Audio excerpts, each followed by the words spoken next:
Insperity presents the Small Business Advocate Show with Jim Blasingame, brought to you by FedEx, CareerBuilder.com, and Palo Alto Software. This is a copyrighted production of Small Business Network, Inc., all rights reserved.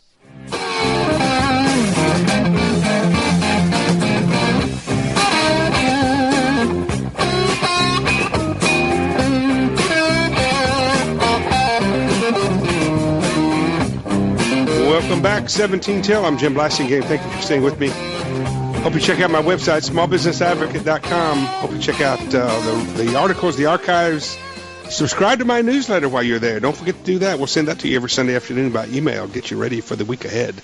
And our poll question, every week we ask a different question right there on the front, right on the homepage. Easy to do. You don't have to go anywhere else. Your answer once you decide, and when you do that, you'll see how the poll is going so far. Always a pleasure to have our good friend Ted Fishman back on the show. Ted's the author of Shock of Gray. That's his new book. I always like telling you about the one that's still one of my favorites, China Inc. And Ted's become an expert, and certainly our expert on the Pacific Rim. And of course, his book, Shock of Gray, includes the aging of the world's population, not just Americans. And Ted, thanks again for hanging out with us. I know your books are available wherever books are sold. You've just come back recently from an 11-week stay in the Pacific Rim and Singapore. Tell us about those two places. What do we need to know about them? Well, Wait, before you do that, what were you doing over there? I was trying to see a world that is different than the world Americans constantly fret about, which is a future either dominated by China, big monolithic but highly capitalist state, or a world dominated by jihadist Islamic countries. Right. It's a picture we have, we fear, but right in the middle is Indonesia, which is the world's largest Islamic state. Mm-hmm. It is not, I shouldn't say it is Islamic state, it's a Muslim majority state, but it has a secular government, it has pluralistic culture, mm-hmm. and it is a new democracy. It's only been democratic since 1998. And to me, it seemed like this was a very hopeful country for Americans to see. But as you know, most Americans couldn't even find it on a map. And when I talk to my friends about it, I first have to say where it is, uh-huh. which is it's this 3,000-mile swath of islands, Australia, up towards India, up towards the Philippines, and is the fourth largest country in the world, just after the U.S., and by far the largest Muslim country. There's nearly as many Muslims in Indonesia as the entire Middle East. But it's a bunch of islands. It is a bunch of islands. It's very hard. You would think it would be impossible to police, impossible to stick together. Yeah. And yet democracy is what's holding it together. Here's a country that votes repeatedly. One country, there's tensions on the edges, but it does reaffirm itself.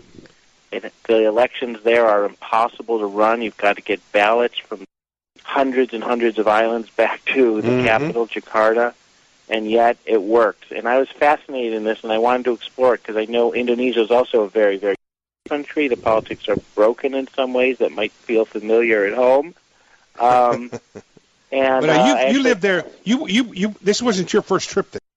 No, and then it was part of a personal journey too, Jim, because when I had graduated college in 1980, I went to teach at a university there for 2.5 years, and I had many, many dear friends who I simply hadn't seen, and I was feeling like some old immigrant who came to the United States 30 or 40 years ago. Everybody asked you about the country, and you deliver the most ancient, shop-worn impression of it. Right. I thought if I was up to date with my friends, with my life, I better go and find out. You need to be updated. So is Indonesia a future ally of the United States? Are they a good trading partner? Can we count on them to do the right thing the way we think we're doing the right thing in America?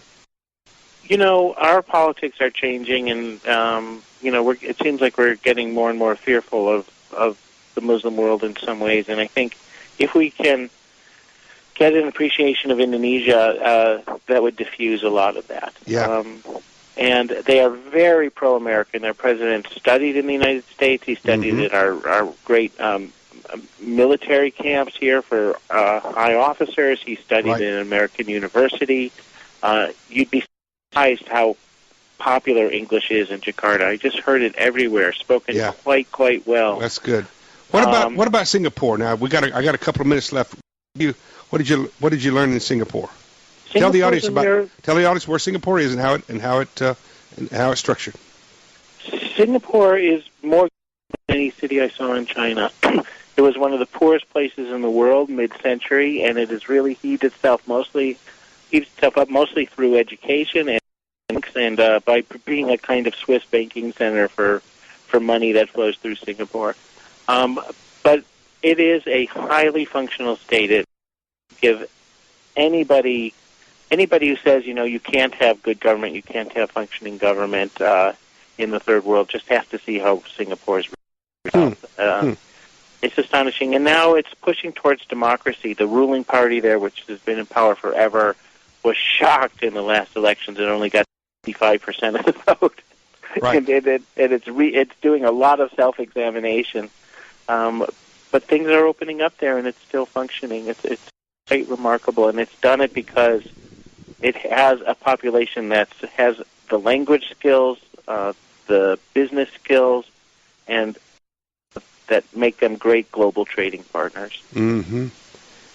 And so quickly, how would you differentiate those two countries from China?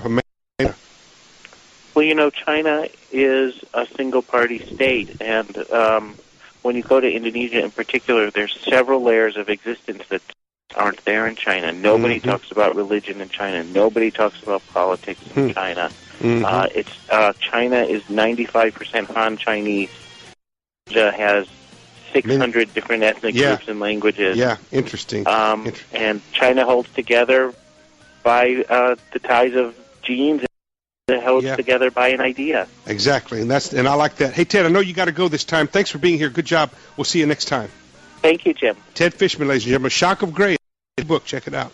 Insperity presents the Small Business Advocate Show with Jim Blasingame, brought to you by FedEx, CareerBuilder.com, and Palo Alto Software. This is a copyrighted production of Small Business Network, Inc., intended for the private use of our audience. Except as otherwise provided by copyright law, all other copying, redistribution, or publication without prior written consent is prohibited. All rights reserved. Prohibited. All rights reserved. Prohibited.